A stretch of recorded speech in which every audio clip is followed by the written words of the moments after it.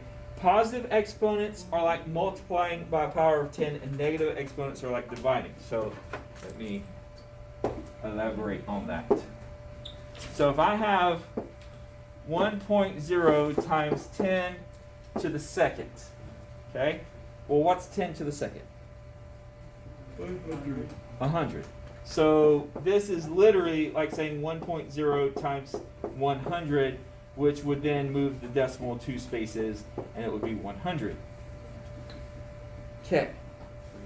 If you've got 1.0 times 10 to the negative 2, okay, then what does a negative exponent mean? It'd be 1 over. Exactly. So this is like saying 1.0 times 1 over 10 to the second, or 1 over 100, which would then be 1 divided by 100, so it would move the decimal 2 spots that way, so it would be 0.01. That's the easiest way I found to understand it. Is that when you see a negative exponent here, that's the inverse. Okay? If it's positive, then you're just multiplying by 100 or 1,000 or 1,000,000 or whatever. Okay?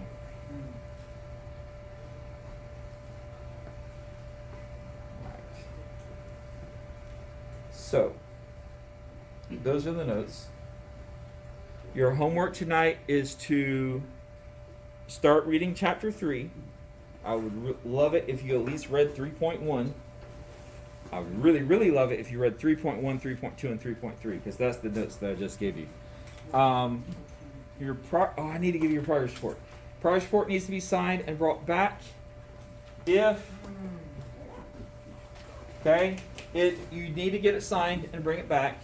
It is a grade, so not getting it signed and not bringing it back is going to lower your grade. Nobody wants that. And if you're missing any work, like a CK12 or something, you forgot to hit the click the turn in button, or you just didn't feel like doing it that day, whatever, attach a note or attach the work to the progress report, turn it in, and I'll change the grade.